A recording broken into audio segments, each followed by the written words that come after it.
Dan untuk mengetahui seperti apa hasil apel dan kesiapan pengamanan KTT AIS, kita bergabung bersama dengan Marcelina Tumundo langsung dari lapangan Niti Mandala Renon Denpasar, Bali. Marcel, setelah digelar apel, seperti apa kesiapan pengamanan dari Polri, TNI, dan juga seluruh jajaran yang bertugas untuk KTT AIS ini? Apa yang lebih diferensiasinya lebih ada. Zakia, tentunya pengamanan yang dilakukan untuk KTT AIS di Bali ini sudah siap.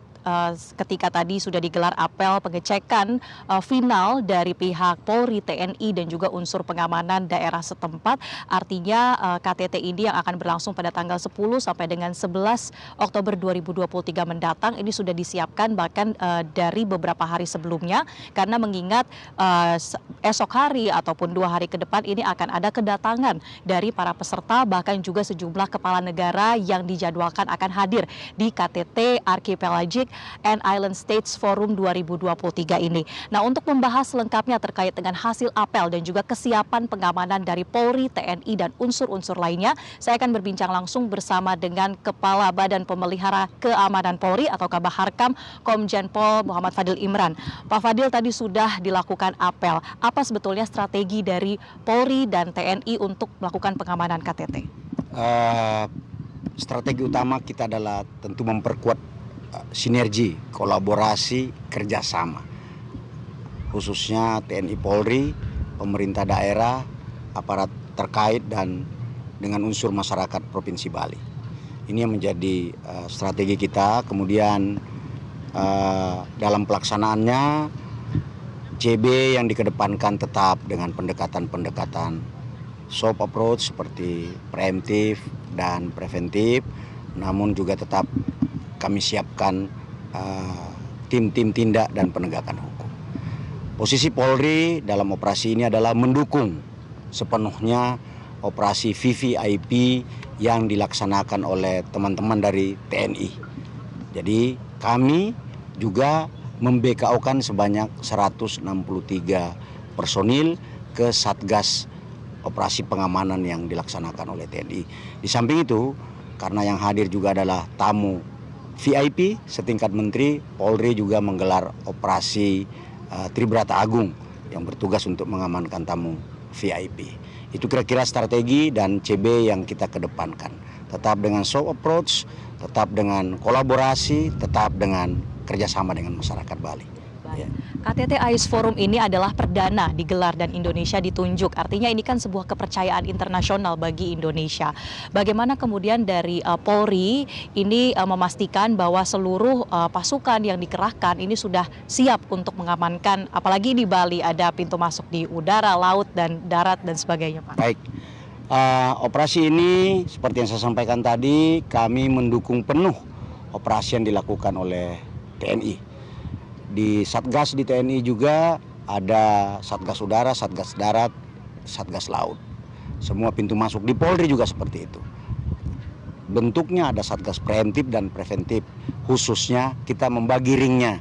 Kami di ring 3. Kami di ring 3. Untuk tamu VIP setingkat menteri, kami melakukan pengamanan langsung melekat kepada tamu VIP. Namun untuk VVIP kami mendukung di ring 3. Di bandara ada Satgas preventif di bandara. Kemudian di 4 pelabuhan pintu masuk Provinsi Bali juga ada Satgas Pamwil oleh masing-masing Kapolres serta tim tindak dan tim anti teror untuk mencegah gangguan Kamtibmas yang mungkin saja terjadi dari pintu-pintu masuk baik laut maupun udara. Menarik untuk kita bahas juga sedikit, Pak. Ini kan KTT pertama soal isu-isu kelautan yang digelar di Indonesia. Bagaimana sebetulnya perhatian Polri terkait dengan isu-isu kelautan? Apa yang selama ini selalu dilakukan oleh Polri untuk mendukung ketahanan dari kelautan kita, Pak? Saya kan di Baharkam. Salah satu fungsi yang melekat pada Baharkam itu adalah fungsi preemptif dan preventif di laut, di perairan. Kalau kita cermati beberapa waktu yang lalu, Pak Kapolri melakukan gerakan nasional di internal Polri untuk penanaman mangrove Jadi isu blue carbon juga mulai kita gelorakan.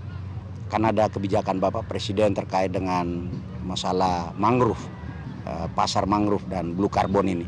Ini terus kita gelorakan bagaimana memberdayakan masyarakat pesisir, bagaimana memperbanyak hutan mangrove kita yang memiliki sumbangsi terhadap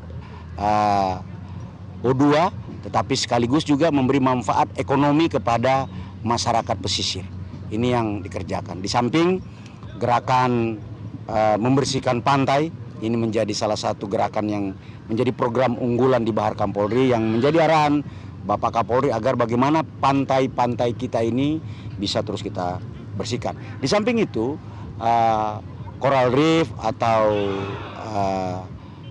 kekayaan alam dalam bentuk terumbu karang ini terus kita jaga dari destructive fishing maupun tindakan-tindakan lain yang dapat merusak ekosistem bawah laut kita.